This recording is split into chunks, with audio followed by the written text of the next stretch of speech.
New rules on the wings, new rules on the tyres, and new sponsors on the cars. Let's get ready to talk about the 2021 French Grand Prix as F1 returns to Paul Ricard.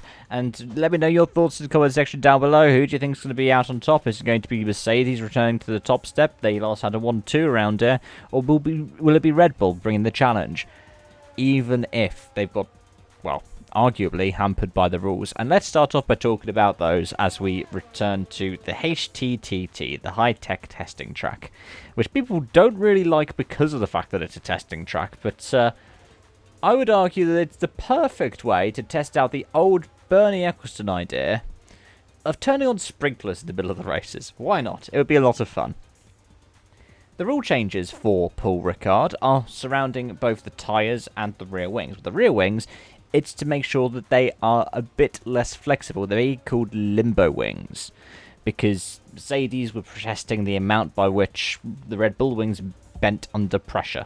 Well, under excess pressure. So testing against bendy wings is now a lot more stringent. Supposedly, there have only been two teams, this is what Ted Crafts was saying, that had to not change their wing. One was Mercedes, the other McLaren. So that's the other 8 teams, including Aston Martin, affected by this change.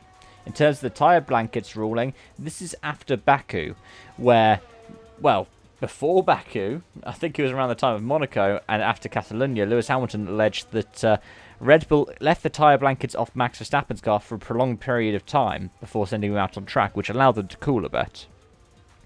Now, Pirelli haven't said debris caused the tyre failure.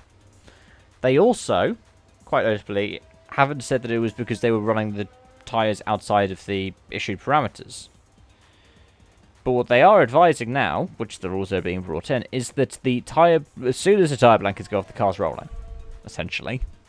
You can't like linger around with the tyre blankets off so the tyres cool down, because interfering with the pressures like that can cause pressure. Interfering with the temperature like that can cause temperature differential, can cause pressure differentials.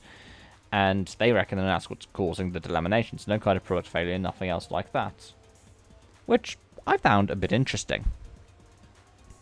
However, what are we going to be thinking about the race itself? Well, Aston Martin have got a new logo on their car. That is of Racing Pride. You can check out 2 videos in the description below. One which I did when they announced this at the start of Pride Month, which is this month of June. Or another, which was an interview with Dr. Richard Morris, a racing driver and also the co-founder of Racing Pride, in which he talked about the partnership with Aston Martin as well as the work that Racing Pride does. Like I said, those are in the description section down below. As for my thoughts about this weekend, well, I expect to see the Mercedes-powered teams do quite well, all 3 of them.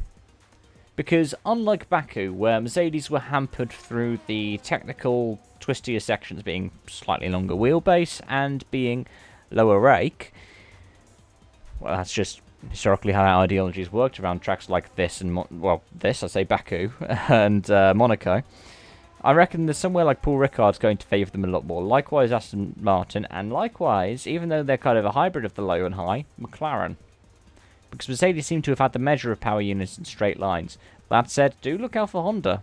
And, of course, Red Bull and AlphaTauri.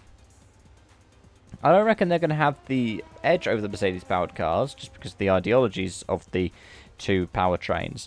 But I do reckon they're going to be keeping them honest over the course of the weekend. Ferrari, I don't know. They did well in Monaco. They did well at Baku as well. But it remains to be seen, because science is reckoning that the tyre tricks that he said, well, that's what the race is talking about, they call them tyre tricks, that other teams have been doing were hampering Ferrari. So he reckons it's going to be a more even playing field, but we'll have to wait and see. On a note, thank you so much for watching, and I hope to see you again soon. But bye for now.